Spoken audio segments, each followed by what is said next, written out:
Le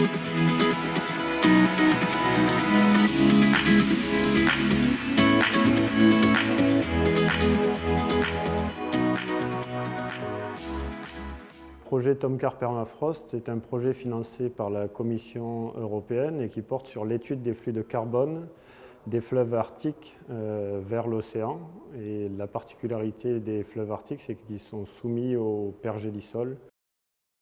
L'objectif du projet, c'est d'étudier les flux de carbone à l'océan dans un contexte de réchauffement climatique et donc de voir l'impact de ces flux sur une rétroaction du climat, c'est-à-dire les futures émissions de gaz à effet de serre par les fleuves et l'océan Arctique. C'est-à-dire, est-ce qu'on va avoir une rétroaction positive ou non du réchauffement suite à la fonte du pergélisol.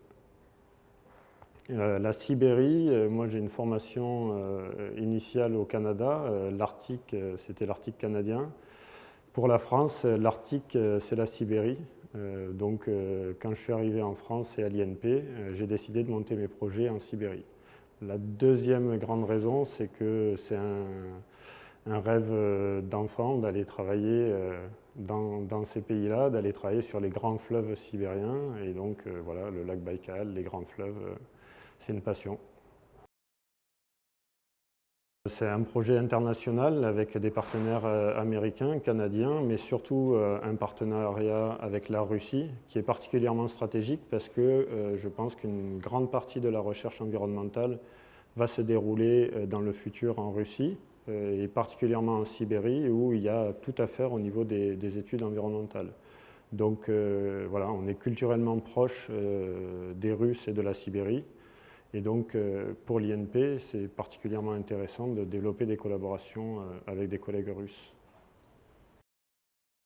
Le projet a permis d'amorcer une collaboration durable avec des collègues russes et a aussi permis de récolter d'autres financements. Donc, même si le premier financement s'est terminé, on a d'autres financements pour continuer à travailler en Sibérie et particulièrement à Igarka où on veut mettre en place un observatoire du fleuve Yenisei.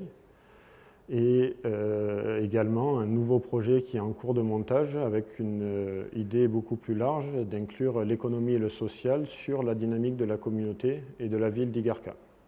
Les qualités pour faire la recherche, je pense la première chose c'est d'avoir une idée, une passion et surtout d'être persévérant, c'est d'y croire là où certains n'y croient pas ou n'y croient plus et ne rien lâcher. En tout cas, pour faire de la recherche en Sibérie, voilà, il faut vraiment être passionné, il faut y croire, même dans les moments les plus difficiles, il ne faut rien lâcher parce que si tu y crois vraiment, ça finit toujours par passer, quoi. Pour moi, l'innovation, c'est se mettre en dehors de sa zone de confort pour sortir du cadre.